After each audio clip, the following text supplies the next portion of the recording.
मैं शुरुआत में भाजपा के सांसदों और हमारे इंडिया अलायंस के सांसदों और सभी सांसदों को मैं विशेष रूप से अपनी तरफ से शुभकामनाएं देता चाहूँगा कि वो इस चुनाव में जीत के आएँ। और विशेष रूप से मैं भाजपा के सांसदों को मैं शुभकामनाएं देना चाहता हूं, क्योंकि आज इस चुनाव में उनको बहुत कठिनाई का सामना करना पड़ा। इससे पहले दो जो चुनाव हुए, 2024 का चुनाव, 2019 का चुनाव, उन दोनों चुनावों में उन्होंने सिर्फ नरेंद्र मोदी जी के नाम पर वो सत्ता में आए और इस सदन के अंदर आए। लेकिन इस चुनाव में उन्होंने खुद अनुभव किया होगा कि इस बार वोट उनको प्रधानमंत्री नरेंद्र मोदी जी के नाम पर नहीं, अगर आए हैं तो आपके काम और आपके परिश्रम पर आए हैं। आपसे भी कई सांसद ऐसे आए हैं जो घिस घिस के आए हैं, 30,000 वोट से आए हैं, 5,000 वोट से आए हैं। आप अपने बल पे आए हैं, किसी प्रधानमंत्री के नाम पर नहीं, आप अपने बल पे आए हैं। और इसीलिए मैं आपको शुभकामनाएं मैं देना चाहूँगा और याद दिलाना चाहूँगा कि भारत की आवाम इस वोट से ये कहना चाहती है कि वो इंसान जो खुद को भगवान समझता है वो भगवान नहीं, सिर्फ इंसान है। ये संदेश आज देश के जनादेश में हमें दिखाई देता है। और मैं धन्यवाद करना चाहूँगा इस देश के आम नागरिकों का, जिन्होंने आज एक प्रधानमंत्री को नहीं, आज देश ने एक मजबूत नेता प्रतिपक्ष को चुना है। आज देश ने एक सत्ता को नहीं, आज देश ने एक मजबूत विपक्ष को चुना है। और इसीलिए मैं देश के लोगों का आभार प्रकट करता हूं और देश के लोगों को आपके ज़रिए ये मैं संदेश देना चाहता हूं कि आपके होते हुए हम ये संघर्ष जारी रखेंगे। लोकतंत्र को बचाने का संघर्ष, संविधान को बचाने का संघर्ष, पिछले दलित वंचित अल्पसंख्यकों का संवैधानिक अधिकार बनाने का जो संकल्प हमने लिया है, हमने ये मुहिम छेड़ी है, ये मुहिम पे हम ये चढ़ते जाएंगे, इस रास्ते पे हम चलते जाएंगे। हम आवाज़ बन के रहेंगे उन देशवासियों की जिनकी समस्या ना आज इस सदन में व्यक्त होती है, ना अखबारों में व्यक्त होती है। हम आवाज़ उठाएंगे उन गरीब लोगों की जो आज अस्पताल में लगभग 6-6 साल उनको रुकना पड़ता है पर उनको सर्जरी का अपॉइंटमेंट नहीं मिलता है। हम आवाज़ उठाएंगे वो सड़क पे सोते हुए युवाओं की, लोगों की, जिन पर एक अमीर बाप का गाड़ी का बेटे का गाड़ी रेंगते हुए उनको मार देता है और फिर वो बेटा बाद में बेल पर निकल जाता है। और उन जो लोग जो सड़क पे सोते हैं आज उनके बारे में कोई नहीं सोचता। हम बात उठाएंगे उन छोटे दुकानदारों की जिनका दुकान, सालों का दुकान आज टूट जाता है जब एक मंदिर का विस्तार होता है। हम बात उठाएंगे उन बेरोजगार युवाओं की जो आज वीज़ा भटक के संघर्ष में आज वो कभी पनामा के रूट से अमेरिका में जाते हैं, कभी कनाडा जाते हैं, कभी यूरोप जाते हैं, कभी मिडिल ईस्ट जाते हैं। आज यूपी, हरियाणा, पंजाब, गुजरात का युवा आज उसको देश के अंदर नहीं, अगर रोजगार मिलता है तो विदेश में मिलता है। हम उनकी आवाज़ उठाएंगे। हम आवाज़ उठाएंगे उन बच्चों की जो आज रो रहे हैं, सालों की मेहनत आज उनका व्यर्थ हो गया है जब नीट का ये पेपर लीक हो गया है। हम बात उठाएंगे उन जवानों की जो आज जम्मू में जिनकी आज शहादत हुई है। हम बात उठाएंगे उन ऑनेस्ट टैक्स पेयर्स की जिनका पैसा आज हम देख रहे हैं कि कहीं बिहार पर पुल गिर जाने पर उनका टैक्स पेयर का पैसा व्यर्थ होता है, तो कहीं एयरपोर्ट का टर्मिनल लीक होने पर उनका टैक्स पेयर का पैसा व्यर्थ होता है।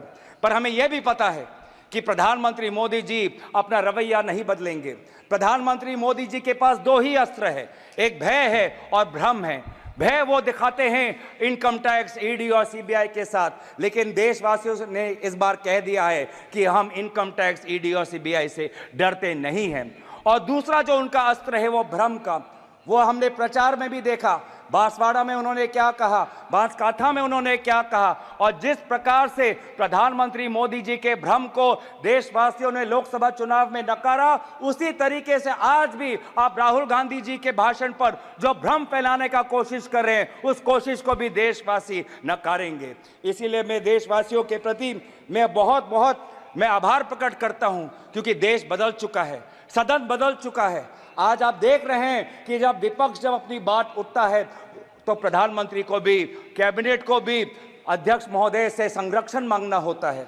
मैंने ऐसा नजारा पिछले 10 साल में नहीं देखा कि नेता प्रतिपक्ष बोल रहा है, विपक्ष बोल रहा है और गृह मंत्री उठ के बोल रहे हैं कि हमें संरक्षण दो, हमें संरक्षण दो, हमें संरक्षण दो। ये है ताकत लोकतंत्र की, जहां पे सत्ता पक्ष हो, जहां पे विपक्ष हो। अगर आपके पास सत्ता है इसका मतलब ये नहीं कि आप सही हो, अगर हम विपक्ष में हैं इसका मतलब हम गलत है, ये इसका मतलब नहीं है। सत्ता पक्ष और विपक्ष लोगों की दो राय रखता है और फिर जनता जनार्दन निर्धारित करती है कि वो किसको राय को स्वीकारता है, चाहे वो सत्ता हो का विपक्ष को। और इसीलिए आज में देश बदल चुका है उत्तर पूर्वांचल से, जहां से आज मणिपुर के 2 सांसद हम जीत के आए हैं। नागालैंड में हम पिछले बार जब कांग्रेस पार्टी जीती थी तो वो 1996 में थी, अब आज दोबारा हम 2024 में जीत के आए हैं। मेघालय में इनके जो टूरा लोकसभा सीट हम जीत के आए हैं, वो पिछला सीट हम 1996-98 में हम जीते थे, आज दोबारा वो टूरा लोकसभा सीट हम जीत के आए हैं। आज एनडीए को उत्तर पूर्वांचल के लोगों ने नकारा है। मणिपुर में दोनों सीट हारे हैं, नागालैंड में 1 सीट हारे हैं, मेघालय में ये दोनों सीट हारे हैं। मैं धन्यवाद करना चाहता हूं आपके द्वारा जोरहाट के लोगों को जिन्होंने एक मुख्यमंत्री को हराया, और मैं धन्यवाद करना चाहता हूं धुबरी के लोगों को जिन्होंने एक सांप्रदायिक शक्ति को 10 लाख वोटों से हराकर एक संदेश दिया है कि चाहे वो अल्पसंख्यक हो, लेकिन कोई भी व्यक्ति अपने आप को धार्मिक गुरु भी कहता हो, लेकिन धर्म के नाम पर अगर समाज को बांटता है तो प्रजा उसके साथ नहीं होगी। तो मैं धन्यवाद करना चाहूंगा। और ये बदलाव लाने के लिए वे सारे जो समाज के विभिन्न वर्ग हैं, मैं सभी का आभार प्रकट करता हूं। वे हजारों लोग जो राहुल गांधी जी के साथ भारत जोड़ो न्याय यात्रा पे चले, मैं उनका धन्यवाद करना चाहता हूं। मैं उन पत्रकारों का धन्यवाद करना चाहता हूं जिन्होंने निष्पक्षता से अपने पत्रकारी का जो उन्होंने जिम्मेवार उन्होंने उठाया। आज एक संदेश गया उन पत्रकारों को जिनको हौले हौले प्रधानमंत्री मोदी जी से प्यार है। एक संदेश गया उन पत्रकारों को जो कहते हैं कि ये तो सिर्फ फॉर्मेलिटी है, कि अपनी पत्रकारिता पर ध्यान दे, नहीं तो लोग आपको देखना बंद कर देंगे। मैं आज युवाओं को मैं आभार प्रकट करना चाहता हूं क्योंकि उन्होंने व्हाट्सएप का इस्तेमाल नहीं किया, उन्होंने अपना विवेक का इस्तेमाल किया।